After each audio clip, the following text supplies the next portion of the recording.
The Murder Shelf Book Club contains disturbing content related to real-life crimes. Listener discretion is advised.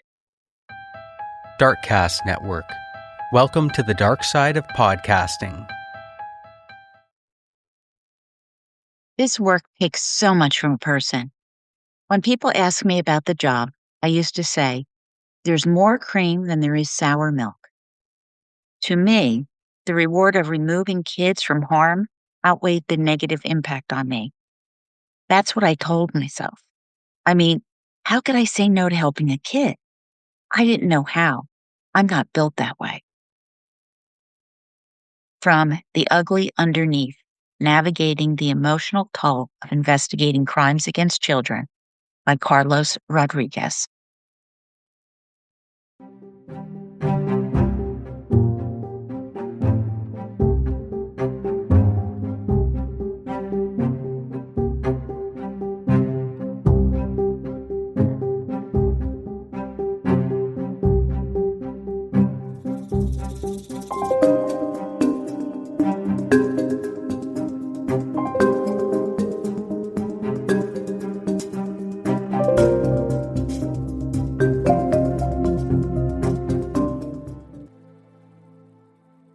Welcome to the Murder Shelf Book Club podcast. I am your host, Jill. So at CrimeCon Las Vegas in 2026, I was on Creators Row with so many other podcasters, organizations, authors, advocates. And I noted this booth with this huge white sign with gray lettering, and it said The Ugly Underneath. I'm like, The Ugly Underneath? I've never heard of that podcast. Well, the sign worked and it caught my attention, and I headed over and I met Carlos Rodriquez, and we talked about his book, The Ugly Underneath, Navigating the Emotional Toll of Investigating Crimes Against Children. All right, if you think that Chris Hansen is an amazing advocate and journalist fighting the good fight, you will love Carlos Rodriquez, who is his law enforcement counterpart. But brace yourself. All right, this book broke my heart, and I found myself grieving for the children while being angry at the monsters who did things to them that changed them and their lives forever, and for the officers who endured dealing with these, bringing this ugly into their lives too, and the damage that was done to them. Now, this is a critically important subject to discuss in true crime. And trafficking of children, exploitation of children, it is happening everywhere. And I'm sorry, you're not insulated from this reality. It's happening. And also, my words are going to be inadequate to express my admiration for what Carlos Rodriquez and his team endured while putting these monsters behind bars so they can't hurt children again. He is a former detective sergeant who specialized in crimes against children and served as an FBI task force officer. He is retired from the Washington State Patrol and has a remarkable background. And his most significant work is on protecting children from sexual abuse and commercial sexual exploitation. This man is simply a national treasure and a subject matter expert who continues this fight against human trafficking. And not surprisingly, he has served as the Chief Program Officer for the International Association of Human Trafficking Investigators, where he helped shape strategy and training initiatives to combat exploitation. And he continues to be a volunteer. Currently, he is an internal investigator for the San Diego Unified School District, where he leads investigations into employee misconduct, student safety, and Title IX violations, and serves as a point of contact for the district's human trafficking prevention program. So I would like to welcome Carlos Rodriquez to the Murder Shelf Book Club podcast. Oh, thank you for having me. It's a real pleasure to be here. It was such a pleasure to meet you at CrimeCon. I was unaware of your book, The Ugly Underneath, and having read it, and I read very, very quickly. And I think I emailed you at like 3:00 in the morning telling you that the book was keeping me up at night. Yes. And it took me several weeks to read it. Yeah. And that's very unusual for me. It's a really tough book. And I Yeah. think you are so brave, and I want to commend you for writing it. Thank you. Yeah, I will say the book, and that's why in the beginning, I put a warning in my introduction. I explained that, and then I put content warnings before certain areas because I don't think the book is. I mean, I'd like everyone to hear it and read it, but I don't think it is for everyone, and everyone should take it at their own pace. Unfortunately, those things happened, and I wrote about them because those things really shouldn't exist. Horrible things shouldn't happen to kids, and Yeah. unfortunately, it does. Every single day, something horrible happens. But fortunately, there are some great people out there that are doing great things to protect our kids and hold those accountable that do these horrible things. Thank you, because I'm not sure we give. I hate to use the word heroes because it almost feels cheapened, because every time somebody does anything noteworthy or decent, they're a hero. Yeah. But they are heroes, because your book is not just about the horrible things that children experience and go through, and the trafficking and the sexual assault, but it's also about the residual pain and the residual trauma that officers like yourself are dealing with. And I have not read that before. Yeah, I'll say, so writing the book for me, really, my goal wasn't to write a book. It was to work through some things that I was dealing with myself. And I was going to therapy, and going through that process, I was writing things out. And then as I'm having discussions about these things, I was talking to my therapist, and she said, have you ever thought of sharing this with others? Because I think a lot of people could benefit from this, from the things you did right and the things you didn't get right. And, maybe they can avoid some of these things that you've encountered. And it's good for people to get it, because she didn't know about all the things that are out there. I mean, of course, she listened to some horrible things, but just I think the gravity of it. And so I thought about that, and that's why I wrote the book. And I was talking to a friend of mine. He's law enforcement in Florida, and he was talking to me about his journey after we had talked about the book. And he said, thank you for writing this, because people need to hear this more. There isn't something specific just to this that he had heard.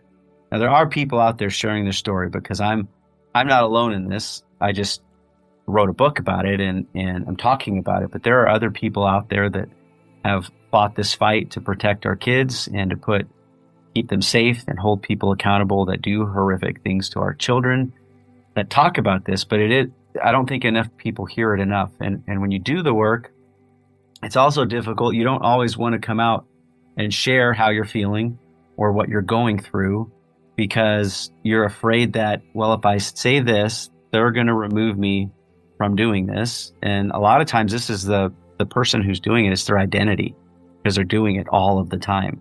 And if they don't have that, what do they have? And that's what my friend shared with me is, I left my task force, and, but for another, not even an issue he's having with wellness, just he left and went to something else. And he's like, that was my identity. That's what I was doing, and it was hard for him to cope through that. And I've heard that so many times from different people. So that's also a fear that I think some people have, is not just to admit that, well, yeah, I can talk to someone about this, that this is how I'm feeling, and I feel that there's some damage here. But, the fear of, if I go tell my agency or my department, and then I'm not going to be able to do this anymore, and then what am I going to do? And what this is my purpose. And so there's some of that. So after having that conversation with him, it made me feel better, because my book hadn't come out yet. It was about to come out, but I'd shared this with him. And he says, yeah, you need to sing it from the mountaintops. You need to talk about this as much as you can, because people need to hear that, and it'll make them feel better. And just the talk I had with him, he said, made him feel better. And then it made me feel better. I mean, I got a lot out of that conversation with him. And so I think that is important. Why one of the reasons why I wrote the book, and why it's out there, even though there are times where some of the things are difficult to read. And I did, and I know it was difficult, but I did sanitize it. I mean, I only shared snippets of different things, because if I went in there and I put all the different cases that I worked, and I didn't have breaks in, because I built in breaks of different parts of my life. If you don't do that, it's just a book of horrors and just depressing material. And that isn't really what I wanted. I wanted it to be something that someone can gain some value from, maybe heal from, like I healed. And it was healing for me as well, especially now that I'm meeting everyone, all the people I met at CrimeCon. I was just at Dallas Crimes Against Children conference, and all of the people that I met there. And that one, especially because I'm there with people who are in that field right now, doing the work day in and day out. And there's 4,000 to 5,000 people there. I don't remember the final count, from all over the world. And then just meeting them and talking to them, and then having some people come up to me and say, hey, I don't know if you remember me. I met you at this conference. I got your book. It's a really good book. And then telling everyone this, I'm not affiliated with him, but this is a great book. Whoa. I had one guy come up to me. He had sent me an email. He saw me on a podcast, got the book, and sent me an email that he was going to go into this line of work. He was a reserve officer. He said that it inspired him to do the work. And then he came up to me last week and said, I don't know if you remember me, but I'm here. I'm doing it. I'm going through the training. I'm doing the work now, and it's because of you. And, we got a picture together, so that was pretty cool. But yeah, so this has been great. It's been healing for me. I think it's been healing for others. And that's really what I wanted. I wanted this to help others heal, help people avoid some of the mistakes I made. And then for people such as yourself and your audience to know that this does happen. And the people that are out there doing their work, they're overwhelmed, but they're still doing the work, even if they're giving a little bit of themselves to this work, so that total strangers are okay, that, they need your help. They need your support. They need you to talk to your local law enforcement and say, hey, I want people focused on this. I need more, support. Talk to your legislators. I need them to support this. We need our Stop CSAM Act passed, which is child sexual abuse material. Take It Down Act was passed. I mean, we need more support for that, because this happens all the time. And the officers that do the work, the prosecutors, the people, the doctors that have to see this, on the social side, there just isn't enough funding for this. So there needs to be more. So we can prevent it. Yes. Two, if it has happened, these kids are getting the resources they need, and their families. Oh, absolutely. Totally agree with you.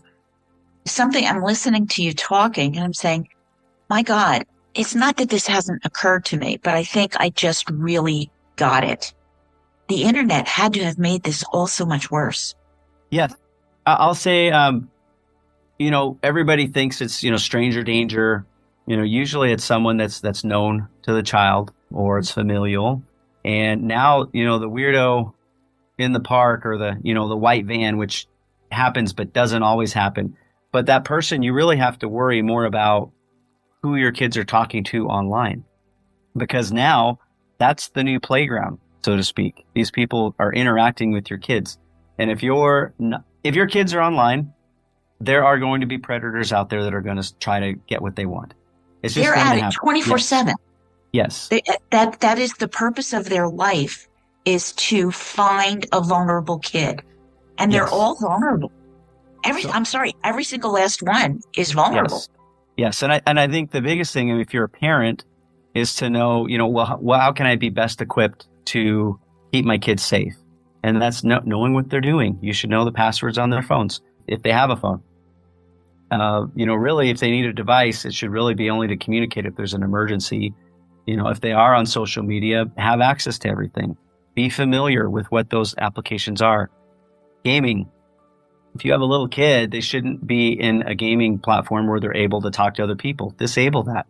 And then if they are, they'll just know, because there gets to be a certain point where you don't want to take away too much from your child, or they're going to be that weird kid, or they're going to be behind all of their peers. And we're in this day and age, this is our world. It's technology. I mean, they're going to be out there. They're going to be in the apps. So what can you do to be best equipped to keep them safe? And then just the different ways that you speak with your kid. I mean, you should be talking to your kids about this, just like you used to say, what do you do before you cross the street? Right. Look both ways. So you should have the same conversations about that. It should have the same conversations about, your body is your body. No one is allowed to touch it in any way. And then have the conversations that it's okay for them to come and tell you if something happens, because a lot of people, when they prey on kids, they do it in a way where the kids can feel guilty for what had happened, or if it's someone that they care about or someone that their parents care about and they don't want to damage that dynamic or that relationship, they would feel guilty, and that could keep them from coming forward. So they need to know that no matter what it is, that they can come forward. They're not going to get in trouble. It's going to be okay, and have that conversation. And then utilize peers, utilize their peers to have those conversations, because a lot of times kids won't listen to you because you're the parent. So use their nephews, their aunts, their uncles. There's different ways that you can get that information, because it's not always good coming from dad or mom, because, they don't know any better. You're too old. So that's whether we think we're not, but that's the case. Right. I think there's a little parental fatigue in there, because when they're born, when they're toddlers, when they're little, you watch them so diligently so they don't fall, so they don't pull something on themselves, so they don't, put their hand on the stove. We drive ourselves crazy into exhaustion. But then, you know what? They don't fall down. They stand up straight. They can put their clothes on. And I think you kind of go, and that's when you have to kick it up in the other direction. Okay, we're not going to go crashing through a glass window. Right. But there's all this other going on that you have to be so aware of. And it's exhausting. I have grandchildren. It scares the hell out of me. My girls were raised in the age of video games and all of that, and we did not have them in the house. I was a teacher. How many kids failed classes because they were stuck on their video games till 3:00 in the morning and exhausted, failed. So it was a ban. We had no video games. They are those weird kids. You worry about them being weird, but they were those weird kids. They made it through. But now it's funny. Have you heard of tin cans? No. Okay. So it is, think about the old fashioned phone on the wall. Right. And there you enter the numbers that it can call, and it's through the Wi-Fi. Oh, yes. So I have heard of this. Yes. My granddaughter calls her little friend on the phone, and they can only talk to each other, but it's a little last line. Yes. And you connect the people you want them to connect to so they can speak. They're not emoticoning and all of that. It is absolute genius. And I think it's parents pushing back a little bit. I remember I'd be down in the basement working on something or watching a show, and then I'd get a text, and it's from my son. And I was like, "Where are you? Did you go to the store with your mom?" And he's like, "No, I'm in my room." I was like, "Come down here." And then I tell him, I go, "We're going to have a conversation face to face." And he'd roll his eyes. I go, "Well, here's the reason why, is if you communicate with someone over text all of the time, you're going to miss cues. You're not going to be able to tell if somebody says no, but they don't mean no, or if somebody says yes, but they really mean no. Someone doesn't want to do something. So you're going to learn how to detect people's body language, how to do these different things, because if you don't, you're not going to know how to read people or how to read a room. And you'll thank me for it later. You're going to be ahead of your peers that don't do that. You're going to know how, if you're in a job interview and you're saying something and you're losing your audience, or maybe you're going the wrong way, so you can switch on the fly. Just little things like that is going to help you so much more when you're older. So I did that with both my kids, and we wouldn't text when we were in the house, because they didn't want to get up. They didn't want to leave their little world. But that's what we did, because I think they needed it. And I think it did help. Both my kids doing great with their jobs, or they're successful. They can communicate with their peers? Yes. Yeah. And adults and other adults, because I think they were afraid at first, to go do those things. So reading body language, I think, helps a lot. And I think there's certain parts of their generation, and probably this new generation, that don't have that, because you're so busy looking at your phone or scrolling so quickly. Your attention is really limited. It's minimized. Oh, interpersonal relationships. Think about it. Your girlfriend's in one room and you're in another, and you're texting. Yeah. Have you ever gone out to dinner or work, and then you just take a minute to look around at all the tables and see who's on their phones? Yeah. Yes. And I do it. I've been guilty of it. So now I try to just, once we start, finish, and then put it to the side, or put it where out of my reach, so I can pay attention and be present. Yep. I leave it plugged in the kitchen. I usually work my laptop or Yes. at the kitchen table, but the phone's not sitting next to me. And oh no, I missed a text message. Yeah. Okay, I'll get back to you. It's going to be fun. World didn't end. Yeah. We'll be all right. We're going to make it Yes. through this. Yeah. You said the book kind of came out of therapy, Yes. but I was wondering if part of your goal was to humanize law enforcement, because a lot of dehumanization of police officers, disrespect is going on right now. And I think it's pervasive. I hear that people are retiring as fast as they absolutely can to get out of the job because it's so miserable and negative. Did that blip, or was it just a happy consequence? No, I think it's definitely connected. And this goes back even before I worked crimes against children. I remember I'd go to break at a restaurant, and it'd be myself and a crew, and we're all in uniform. And you'd have a parent walk by, and they'd point at you. Their little kid would be crying, and they'd point at you and say, "You better behave, or I'm going to have them take you to jail." And that's the worst thing, because, and then we'd stop. We usually had stickers or something, and we'd go and talk to them and say, "We're not going to take you to jail," because with us, firemen got it great. Everybody loves firemen, but police, usually they call you when something's wrong or someone's going to be in trouble. And so for me, I thought it was always, I need to change this little kid's perception, and they know that police are okay and they're not bad and that they can help you. So that was part of it. But then also I did want to humanize the people that are doing the work, because people think, once you put on that uniform and you have that bulletproof vest, you have this armor, everyone just thinks you're a robot, and or you're a certain way. And a lot of that comes from, like, that little kid, what were they taught? Or what life experience did people have that have that belief? Because they're and that's something that I learned in law enforcement, is this person that I'm dealing with that's giving me these problems, or is being combative, or not being nice to me, or for whatever reason, I don't know the journey that they had. I don't know what their interaction was with law enforcement before me. So it's up to me to change that for the better. And sometimes, depending on the scenario, they're not going to like what's going to happen if they've encountered me. But even with that being said, it's my job to do it the right way, the correct way, and treat that person with respect, because that is a person, and continue. I will say, when I started to work the cases with crimes against children, I was more invested in making sure that those cases went all the way. I was invested. I wanted to make sure they went all the way to the end until they're adjudicated. Because before, it was turn the case in, on to the next one.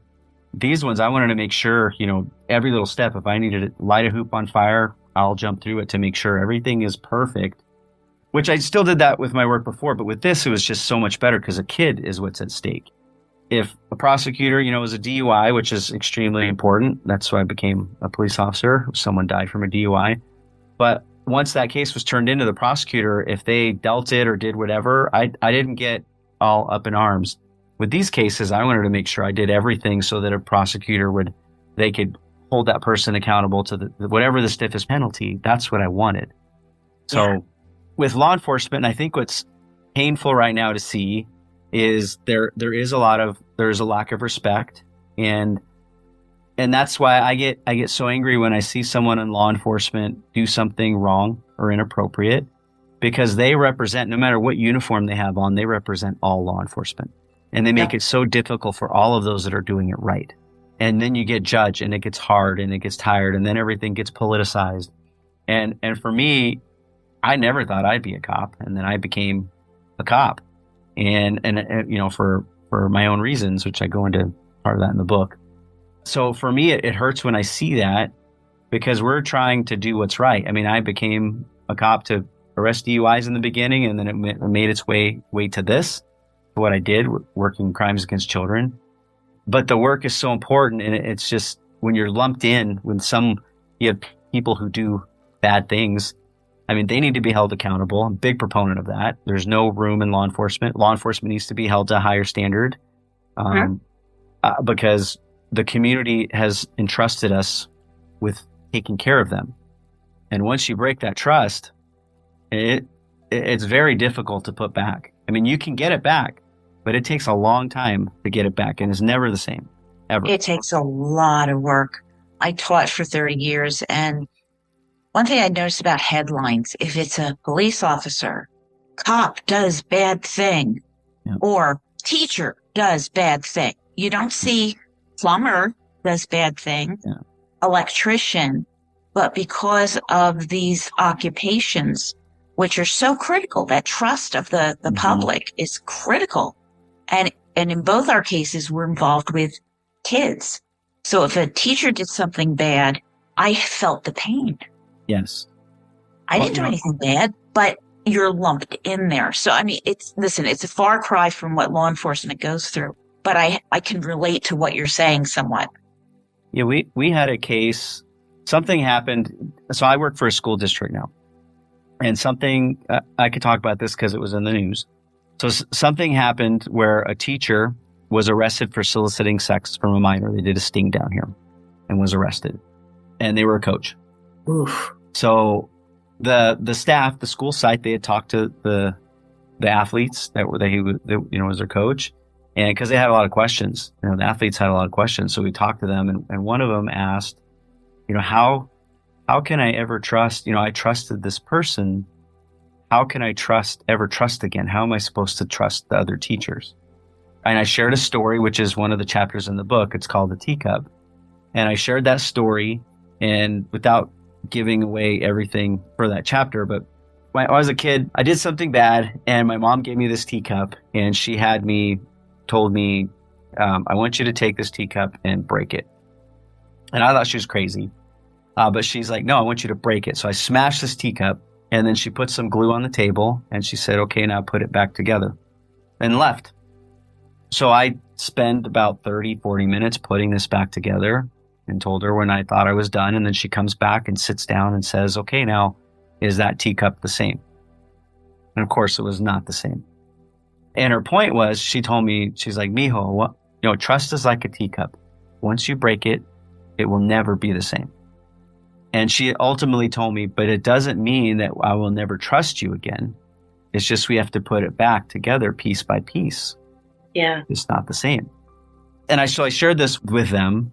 I think it hit home. The principal afterwards was very appreciative. And then he had myself and my boss, who used to be a prosecutor, prosecute human trafficking cases. We went and we addressed all the staff for that site. And this was before I wrote the book. And so after that, I thought, I think that'd be a good message in the book, because that theme throughout my life, with what we talked about earlier with law enforcement, with what I did as a kid, with mistakes I made in my life, has rung true. And I have plenty of broken teacups that aren't quite right. I think we all do. But yeah, it's a good message. I actually had little pins made of those little teacups, and I wear it on my jacket, my lapel. Oh, that's so nice. I like that. That's great. Well, I'm glad you were there to answer that child's question. Because if you weren't there and he hadn't asked that, you wonder, it's a friction, because you can't get an answer, and it festers inside you. I'm glad you were there for that. Yeah, I was glad I got to be a part of that. And we also shared with them, that crime, because it was purchasing sex with a minor. What I found in the cases I've worked, and my boss as well, who's a prosecutor, prosecute those cases, is those crimes, it isn't something where they're preying on kids in their immediate access to, because they're going and paying for it, and it's behind the scenes. They don't want anyone to know they're purchasing sex. And there was no indication that he had offended on any students, any of the students at the district. But still, it's something, that was my teacher, that was my coach. What am I going to do? So, and then there's just so many answers, and, your brain goes everywhere. So I could totally understand that. Sure. And they don't have the life experience to evaluate certain individuals. We're all individuals. People make bad choices and all of that. Oh my gosh.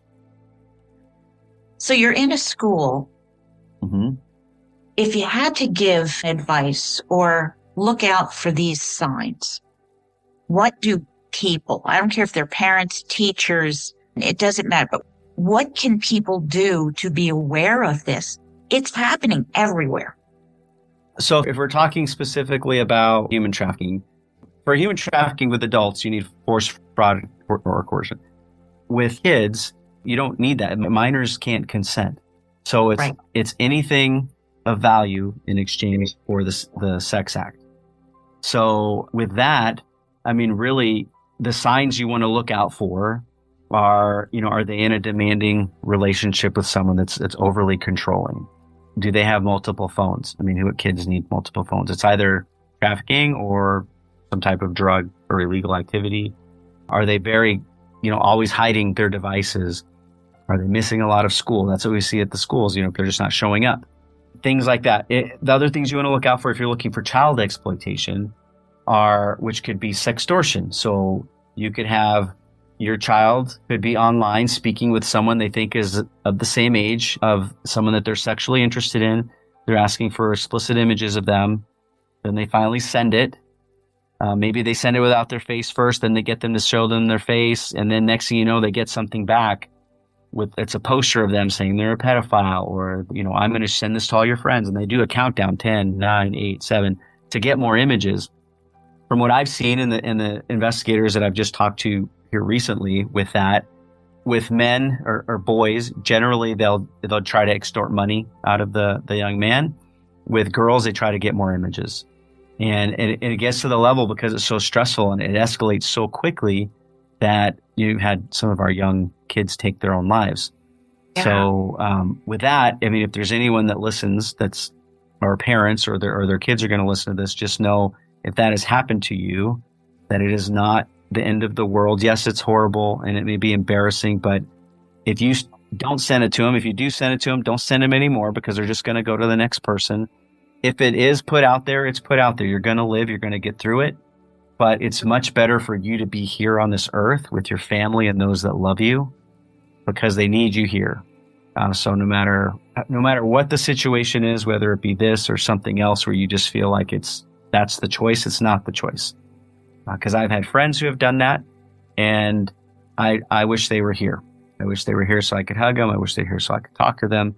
And it's okay to have conversations. So if you think someone is not feeling right, it's okay to tell them, hey, I don't know if you're feeling like you're feeling some sort of way, or if you're depressed, because sometimes you don't want to push, but just say, I just want you to know, if you ever feel that way, that I wouldn't survive without you. It wouldn't be easier for me. I need you here. I love you. This is why. Yes. And have that conversation. Because I have had that conversation with people and they've told me, I was feeling that way. I didn't admit it at the time, but that helped me. So it's okay to have that conversation with the people that you love. They love you, and it's okay, even if they maybe are upset with you at the time. Maybe that isn't the case. They're just having a bad day, but it's never wrong to tell someone that you want them in your life and that you love them. I think people will always appreciate that.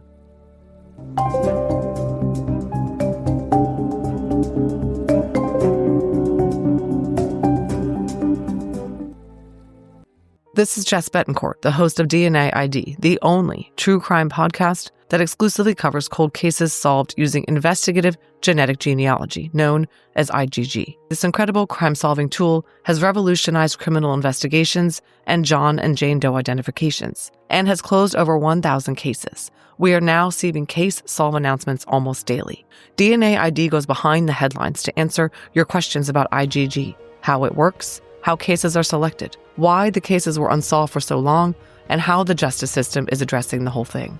In its over 160 episodes to date, you'll hear about famous cases like April Tinsley, Jennifer Bastian, and Michaela Welch, and fascinating cases you've never heard of, like Patty Stichler and Troy and LaDonna French. DNA ID focuses on the victim with a compassionate, straightforward, and no-nonsense delivery. I predict DNA ID will be your new binge-worthy obsession. And if you're one of the bad guys, they are coming for you. So I think those are some of the things that are flags. Right. And I know there's some things I probably missed there. At the school district, we created this system where if people, and it can be anyone in the school, students, anonymous, it's open to the public. If they believe someone is being trafficked or being exploited, we created a process where they can report it through our website. If it's something that's happening immediate or an immediate danger, it directs them to law enforcement. If it isn't, it just goes through, there are a bunch of red flags listed, and they can just check the boxes for those red flags. And then we can see, okay, do we need to make contact with the student, what resources do they need? Maybe their parents lost their job and they don't have food or their money. Maybe they're going to be evicted. And then we've developed relationships with organizations that can provide those resources and those services for them because we're trying to reduce vulnerabilities. Yeah. So, and because if you have, okay, I'm a kid, maybe a single mom lost her job, now she's doing these, maybe she's turning to survival sex so that they can eat, then maybe the kid thinks that's a good job, or they don't do that. So they're working 2 jobs, never home, and then the kid's alone. Maybe they're doing things that they shouldn't do, or maybe they're depressed. So trying to minimize all of these things so that they don't become vulnerable. And then we can reduce, hopefully, the caseload for some of these investigators that do this, or it's one less person that, because I used to see the tail end of it. I saw the bad part, right? Where these things had already happened. Now that the school district, I'm in a position where I'm in a different lane. I have a different job, and I can still help kids, but maybe I can prevent some of those things from happening. So that's what's really cool about the program that we're doing, and we're still putting together. I stopped by and I saw some people, the detectives from the Internet Crimes Against Children this morning. It was really great. I just gave them my book. I met them 2 weeks ago, and I met one of their sergeants, and I asked how many detectives they have, and I just came and brought the books and and some challenge coins. Here you go. And then we ended up having a really cool talk about wellness while we were there. And I'm getting off on a tangent, but we had a great talk about wellness. And I didn't really say much. I just said what I was doing. If they need what we were doing, if they need a resource, here's the book. But at the end, one of the detectives was talking about wellness and compartmentalizing things. And they had a doctor there that he was asking the questions to for wellness and a part of the team. And the things he was saying about compartmentalizing things and what he does and the things that he heard. And he goes, now that he's not working the cases all the time, he's in a different role there at the task force, about how it's affecting him, and the things that he's thinking and it was just hitting home. I was like, man, did you read my book already? Because I talked about that. I talked about that, and I could just relate with him. And then I asked if I could say something. I thanked him for sharing. And then I said, when I wasn't doing the work and I moved down here to San Diego and I started to feel again, and I got a little choked up, and then other people got choked up. But the thing was, I started to feel things again. And then I learned, because I had someone helping me in therapy, that when you start to feel again, that means you're healing. Yes. Because I had shut so many things off that I didn't feel everything. I didn't. Well, you can't. No, you don't control what you shut off and what turns back on. Right. It's not that you just pop the top off, let it out, pop the top back on. It doesn't work that way. When you start to hurt, we naturally protect ourselves. Yeah. And that's probably the worst thing you can do, is to close that all down, because it really doesn't go away. And I'll say, so compartmentalizing things it's a skill set. I mean, I think it is a good skill, because if I wasn't able to do that, and the people that do this work were not able to do that, they wouldn't get anything done. So you have to shut certain things off so you can focus on the mission. The problem is if you leave it inside, if you put it in a box and store it away and you never open it up, it's going to eat you up, and it's going to affect you negatively in many different ways, and not just at work, because it will affect your work, but it'll affect your home life. And so you have to have those releases. You have to have that friend you can talk to, know how to do things to be healthy, to minimize that, because there's going to be some damage. I don't see how you could do this work where you're investigating these crimes and to hear and see the horrible things that you see. I don't know how you can do that without being damaged. I think it's impossible. And I'm an optimist. I think that there's always a way. But you being damaged doesn't mean that you're broken, and it doesn't mean that you can't heal. And that's a big message that I wanted to push through this, is because I'm happy. I have good days, bad days, but more good days, and I still get to do some great things. So, and now I know it's okay to feel the things I feel, and I can't like today I was a little embarrassed because I didn't keep it together. But then one of the other sergeants, she's like, well, now I'm getting that way. And we had a really good talk. And then afterwards I had to go somewhere, but getting out of there was difficult because different people wanted to talk to me, and I wasn't going to say no. I mean, I had a great time this morning. Yeah. And then I wasn't late for my next meeting, so it worked out. But they're a great team. I mean, San Diego Internet Crimes Against Children team, they're amazing. They're passionate. And so if you live in this area down here, feel fortunate that you have that group working for you. They're amazing. So there are 61 internet crimes against children across the nation. And that's what their sole purpose is to work those cases. And they need our support. They need our help so that they can continue to do that. They need more resources. And that comes from the squeaky wheel gets the grease. So, Yeah. There are resources out there. Sometimes it needs to be redistributed because I think some things are more important than others. And the thing is, this is all interconnected because I used to work narcotics. I did it for about 4 years. We focused on mid to upper level drug trafficking organizations, or DTOs. And that was extremely important because that wrecks a lot of lives. But then when I started working these cases, I started to see, well, what are these kids running from? What's happening at home?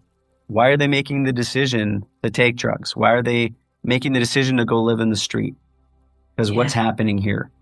So focusing on these crimes and holding these people accountable hopefully can reduce some of those things. And that's when we started to do more of the online undercover chats, because we would run those. I'd run those ops. We went through training through ICAC. Made sure everything was right. And we started running these operations about 4 to 5 times a year in Washington State. They're called demand ops, or some people call them peer-to-peer ops, traveler ops. But it's like what most people think To Catch a Predator is, except we don't have Chris Hansen waiting there. It's just law enforcement.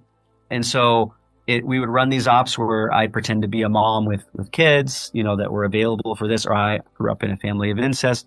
All these different scenarios, but they were all scenarios from cases we had worked. So we didn't make any of this stuff up, except I wasn't that person, and I didn't really have kids. And I had decoys. We had young troopers or young officers that looked like they were young. And so we would do that, and then these people would show up thinking they were going to have sex with these kids. And the ages we focused on were 13 and younger. And the youngest that someone showed up for was 3 years old.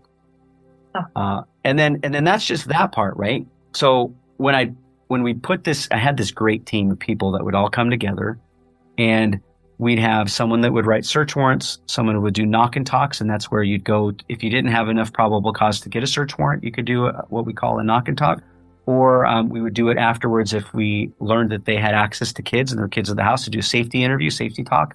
A lot of times spouses don't know what's going on, or don't know that their husband or boyfriend is over trying to have sex with a kid. So we want to make sure they're safe and do that the right way. We would take an advocate, let them, once it was safe, let them speak with them, because usually people will talk to an advocate versus a police officer. We'd have people who could do the digital forensics right there. We had arrest teams, people who were trained to chat. They'd be the chatters. We had someone who would run logistics, and we just had all these teams, and we would run those operations, and we do that for about a week at a time. And we were very efficient. We did all over the state. And then we would start to, I think we would average about 7 arrests a night for 13 and younger, which is horrible. Yeah. But it was, unfortunately, it was necessary for us to do, because it didn't dry up. It just kept happening. Even though these were in the news and everything, people would still show up. And we could probably have done more in a night, but as a supervisor, my goal, and other supervisors who we had there, because we'd all each have different roles, you have to look at what's one of the things that affects those types of operations the most is fatigue, the fatigue of your people. Because if you don't monitor that, then they'll make little mistakes. It could be forgetting something in a report. It could be maybe someone gets irritated, and then you have a use of force. So just all of these little things, you forget to do something. So those are all of the things that we had to watch for. We'd monitor and we'd keep it within a certain schedule. But if there was a target, we'd call the suspects a target, the ones that wanted to come and do bad things to kids. So that target, if we had someone who was off that schedule, we would just put together a smaller team that would handle that, so we wouldn't lose that. Because I remember chatting. There were times where I'm chatting with people, and I would feel upset if, like, oh man, no one came in, or this person I talked to all this time didn't come in. I feel some shame. It was like I wasn't successful. They quit talking to me. Did they find a kid? Did they find a kid? Did they find someone that's not law enforcement? So that would really weigh on me. But then I started to talk. I talked to one of my friends. He's in the book. His name's James Muir. And he's like, homie, you were talking to that person for this amount of time. That means they weren't talking to a kid during that time. Because you have to look at it a little bit differently. But a lot of people did come in. And we did remove a lot of people from the community that could do harm. And then the tail end. So once you do all that, then you have the interview. You have, are they hands-on with somebody? And then if they have access to kids, were they hands-on there? Are we getting disclosures from that? And we did get disclosures where they had harmed other kids. We had one case. This guy was in Oregon, Pendleton, Oregon. We were in Tri-Cities, Washington. So it's kind of the middle of the state. And he drove over. And he was in a home where he's supposed to be taking care of these elderly people. So he snuck out in the middle of the night, drove to us thinking he was going to have, I won't say exactly what it was, but it was with a 6-year-old. And we arrest him. And then last year, I talked to a prosecutor from Oregon. So he got out of prison in Washington. And then he went right to jail in Oregon because during our interview, we discovered he had offended on 2 minors. And so they prosecuted him over there. And he's still in prison, but now in Oregon. So that made me feel really good that we were successful with that. So it's things like that. I mean, he can't offend on any other people. And it isn't just, a fake person. These people are showing up with the intent. They've made substantial steps to carry out these crimes. So I'm sure we have helped more people than we know, prevented more things. I mean, I don't know how you put a number on that. Yeah. But I think it's so many good things, and they're still doing it. They're amazing. It's an absolute good, is that you're removing this evil. I just want to say to you, it's called pathology trumps intellect. Yeah. They know it's wrong. They know it's going to destroy their lives and their loved ones and anybody else they care about, but it's pathology and they can't stop themselves. Pathology always trumps intellect. Yeah, something I learned from, his name's Dr. Joe Sullivan. The guy is amazing. He's from Ireland, and he trains on interviewing sex predators. And one of the things he taught me was, he calls it the cycle of offending, but I won't go into all of it. But one of the things I learned from him is 2 of the things that usually keep someone from doing something that they fear they're going to get in trouble for is the fear of getting caught or the morality of it. They know they shouldn't do it, but they can't control themselves. So they build up a wall to keep them from doing it. But then they'll do other things that they convince themselves that this will keep me from doing this. So I don't want to do this to this kid, so I'm going to watch these images or these videos, and that'll keep me from doing it because that'll feed that. Or I'll go work at a school, or I'll be a coach. What they're doing is they're actually feeding that drive to offend, and they're creating an opportunity. They're putting themselves in a position, creating an opportunity to offend. So when they do those different things, it's like building a ladder, one rung at a time to get over that wall. And then they offend. And then once they offend, then it's like, oh no, am I going to get caught? Or that's it. I'm never going to do it again. The shame. Yes. And then they do it again. And then eventually that wall gets lower and lower and lower the more that they offend. That's why you have some people you see in the news that are just so bold with the things that they do. It's like, man, why would they do that? Because they've been doing it forever. And then they finally were not getting caught. And it just came to think, well, I'm just do this. It became their norm. Yeah. But I saw that a lot, after it being explained to me. And that really helped me with my investigations on trying to understand people, that do these things.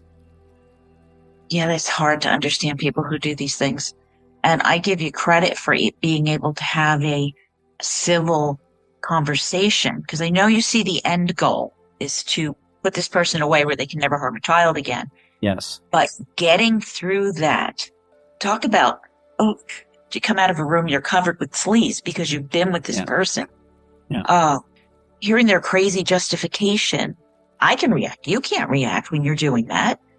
And doing that, you're afraid. I mean, I remember I would be like, you have little tales. Everybody does. I'm like, did this person just see that I'm disgusted?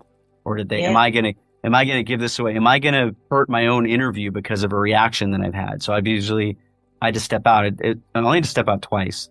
I remember on the last time I had to step out, I took a break. That was the person who showed up for a 3-year-old and another kid, but the 3-year-old was the youngest, and that person was a sex offender already.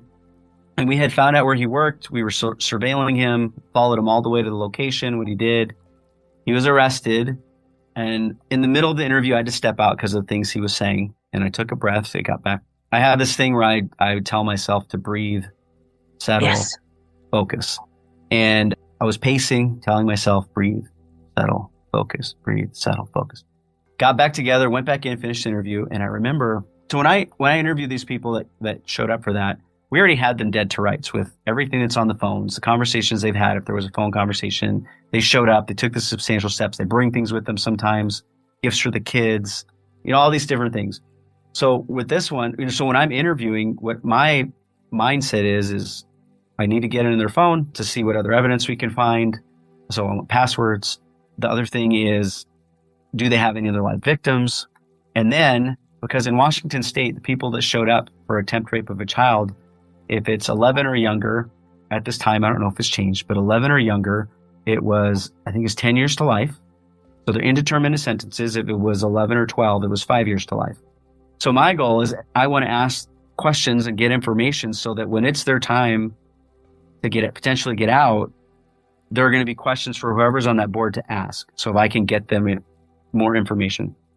So I remember asking this person, I asked him, I go, when you were in the house and you saw the police in their vest, the arrest team arresting you, I go, what was the first thought that came into your mind? And he was like, well, I was scared, I was sad. And I remember he told me some BS.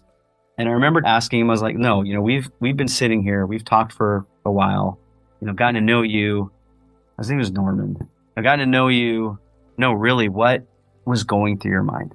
Just tell me. I really want to know. And he said, well, I was sad. And I was sad because I knew I wasn't going to get what I came here for. And inside, I'm jumping up and down because I'm like, yes, got you. This is good. That's a great statement. But I couldn't show that on the outside. Oh, and I don't remember what I said after that, but he's still in prison. The majority are still in prison. I think some of them, from when I did those, because it's been about 10 years with some of those, I think they're eligible for parole or get out, and the majority are lifetime sex offenders. Why do we parole these people? I'm sorry, they don't get fixed. Yeah, I don't know the data on that. I know most of the people I encountered were either wired that way. Some needed to be committed because there was something where they should be in a facility and not prison. And then, or it's the power and control over it. It's not even the sex aspect of it. It's the controlling and doing harm to something else. There's that sick part in society. And I've met some of those people. They're never going to not be predators. The way I had it explained to me was, if I were to try to convince you that it was okay to have sex with children, you would say, hell no. No way. Right. What are you thinking? I'm looking at the look on your face and it's of disgust and shaking to shiver. There's no way, right? Well, if you flip that and try to tell them that it's not okay, that's their response. So I mean, if you think of it that way, they're just wired differently. I asked one of my friends, who's a doctor about that. I go, do you think that anyone could be changed? And he said, well, it's possible, but it would be like deep. It could be like 20 years up there because it's just how they're wired. It's like, if I thought the sky was red my whole life, and then finally find out it's blue, it'd be very difficult for me to grasp that because to me, it's always been red. So, and that's how some people who are raised in families where, there's familial sex, there's incest and things like that. Those are difficult things to cope with until they know what the norm is. Right. But, if that's all they knew, then how are they going to know any different? And I've seen some of that where you see these kids, or I've had people, I've interviewed someone and they told me, I didn't know that this wasn't what everyone else did at their house. I thought everybody did this until one of my friends told me, no, that's not, you can't talk about that. Your family's going to get in trouble because they were being abused. Right. For children who are abused, my heart goes out to those kids and their past and what's happened to them. And it's wrong and it should never happen. You're trying to, roll that back, the twisting of what is normal and acceptable and what you can do to kids. And I want to say that just because someone has been abused as a child, and I just want to clarify it for your audience so no one misperceives what we're talking about. That doesn't mean that they're automatically going to offend on other people. I don't want anyone to think that's what we're saying, because we're not. Oh God, no. So that doesn't mean that has happened. But I will say from the different trainings I've gone to, because people don't always tell you the truth when they're being interviewed by a cop.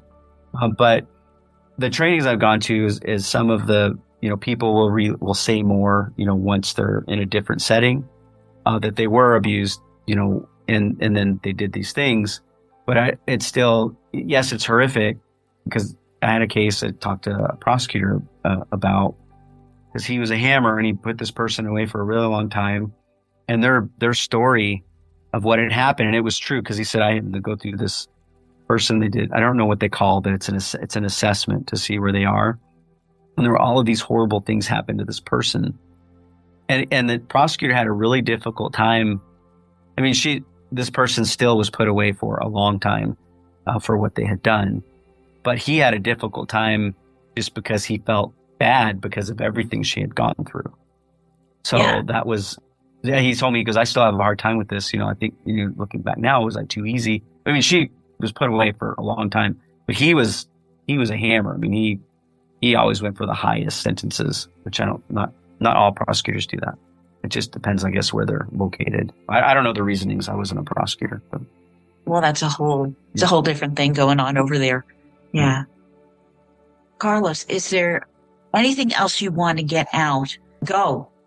I'll say the biggest thing is, if you are out there doing this work, know you're not alone. There are other people out there that are experiencing the same things, that are going through the same hurdles and the same roadblocks.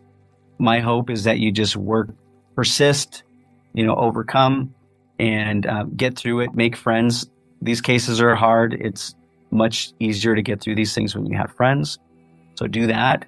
And just know you're not alone. There are times you're not going to feel bad, and it's okay to feel that way. We all feel different ways. I may feel things in my life, my journey was different than yours slightly, but that's okay. We can relate. If you have a family member that does this work, just know that sometimes when they come home and maybe you think that they don't want to be around you or talk to you, it isn't something bad that you did. They just may be processing something.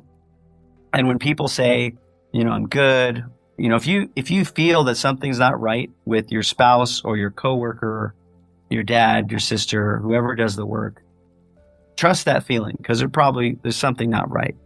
And then just try to work together to get it done and to make it right, and try to help them. But be patient, because it's not easy. There's no correct answer. But I think that's it. I will say, now in the law enforcement space, we're so much better off than we were 10, 20 years ago with understanding this, but we still have a lot of work to do. And part of that is, like I chose to share my story. There's a lot that I didn't share. The book could have been like 4 books, but I think it was just enough. And then it's given me the opportunity to meet people like you and share my story and talk about it and try to help others, because I think that's what's important. We have to keep our people healthy that are doing this work, because it's needed. Unfortunately, it's necessary. Thank you for that. I hate to say this, because you're so heartfelt about doing this work. Should there be like a min-max? You can be in it for 5 to 10 years and then you have to go out? So each agency is different. So some have its 3-year rotation, 4-year rotation, 5-year. The thing is when you become a detective or you go into specialty positions, whatever it's called, it usually takes you about 2 years to start having all the tools that you need. And depending on funding, you can't always get to the training you need. I mean, it took me 2 years to get to the interview training that I really needed to get to. So I think the big thing is having a good command structure, leadership that actually understands what you're doing and taking care of your people. And everything has a shelf life. I mean, I think you could leave it for a minute Like with me, I was a supervisor, but I think I could have promoted and gotten into a position where then I'm back over that unit, and with all the knowledge I had, helped make sure that they're equipped and fight for them in a different way. I mean, one of my peers, I knew this guy for forever as a trooper and then sergeant, and then he did this work with me on the east side, and now he's a lieutenant over my old task force. And that guy, and I told him this, he didn't agree with me, but he's wrong. He's going to do so much more than I ever did because he has done all the work, he understands it, and now he's in a position where he can make other decisions in a different way. And as he continues to promote, if he goes up, he's gonna make sure, and that's his legacy. Because that's what my legacy is I instilled in my people at the time that when I left, if this ceased to exist, then I failed. And I told them, do not let me fail. Right. And they continued it, and they're continuing it. And so I'm living on through them, even though 2-3 years, no one's going to remember my name. They may not remember it now there, except for the people I worked with. But if they continue that legacy, and I told them, and then when you're gone, you need to make sure 2 years in, you need to be identifying the people that you want to work with, that you want to replace you. Right, to bring up the next. Yes. It has to be 2 years in advance, and you need to continue that. And if you don't do that, then you have failed. And we can't fail. The mission is too important. What's at cost? It's kids. Yeah. So do it. Do what needs to be done, and we can make this a better place, and do it the right way. Do it through policy change. Do it through, law enforcement. You have a lot of restrictions, but there's a reason for that. It's because a lot of people have done things the wrong way. And so you need to do it the right way. Criminals have it easier because they don't have to follow the rules. We have to follow rules, but we need to protect people's rights. We need to make sure that we're doing it the right way. So you aren't getting, someone that didn't do something. So I'm a big believer in that. If there are restrictions, then do the extra work. Yeah. Do it right. Cross those T's, dot those I's. And if something's too restrictive and is wrong, then fight and get it changed. Yeah. Then it's worth doing the good fight. Yeah. Okay. Well, thank you. This has been absolutely amazing. Fantastic conversation. Yes. It was great to meet you. I haven't got my booth or whatever yet for the next Crime Con, but we're going to try to be there in Orlando. I have applied too. You never know. You sit back and you dangle until they make their decisions. Yes. But I'm hoping to be there too, because then we'll have a really good time, because now we know each other so much better. Yes. Awesome. Listen, I appreciate your honesty and your bravery for putting it out there and addressing issues that really were sitting in those little boxes. And I think you're continuing to make a huge difference. Thank you. That makes me feel really good. Thanks.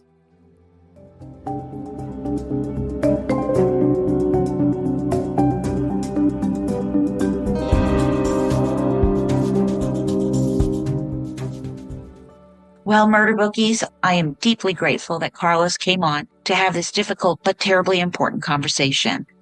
And I hope that we are all more aware of how these cases impact the officers who are going out there, catching the bad guys, putting the monsters in jail. Protecting children and vulnerable people remains Carlos's focus, and we should all be deeply committed to safeguarding children and those on the front line who do this vital work and struggle with the emotional damage that they inevitably suffer in response. Now, I have links to purchase Carlos's book on my blog at www.murdershelfbookclub.com, August 2026. Now, in 2 weeks, this conversation is going to continue. In The Ugly Underneath, Carlos concludes his book advocating for the organization Raven. It is a nonprofit advocacy organization dedicated to protecting children from online exploitation and abuse. Led by child protection experts and retired law enforcement commanders, the group works to reform policies, secure government funding for frontline task forces, and holding technology platforms accountable. I have invited Executive Director of Raven, Jennifer Dutton, to speak in depth about what Raven does. And that episode will be out in 2 weeks. So please subscribe so you do not miss a thing. Our featured book, A Monster in Mount Pleasant by C.J. Williams, Part 1, is dropping next week. And again, cases that I had never heard of before. 3 homicides that haunt an idyllic town for decades until perseverance results in an arrest. Iowa, you are up next. Feel free to send me your questions and comments at jill@murdershelfbookclub.com or connect with me on X, Facebook, TikTok, LinkedIn, and YouTube. I truly appreciate your support, and I couldn't do this without you and my Patreon murder bookies who help me choose the books I feature on my podcast. You can support me by joining Patreon. There is a free tier as well as a $2 a month tier and a $4 a month tier if you really love me that much. That gives you access to our Zoom episodes and extra content. We meet on Zoom on the first Thursday of each month at 8:30 p.m. Eastern Standard Time. And I cannot wait to discuss what comes up next in true crime, in books, in these cases. Trust your gut. I see you as you hear me. And remember, lock your doors and windows.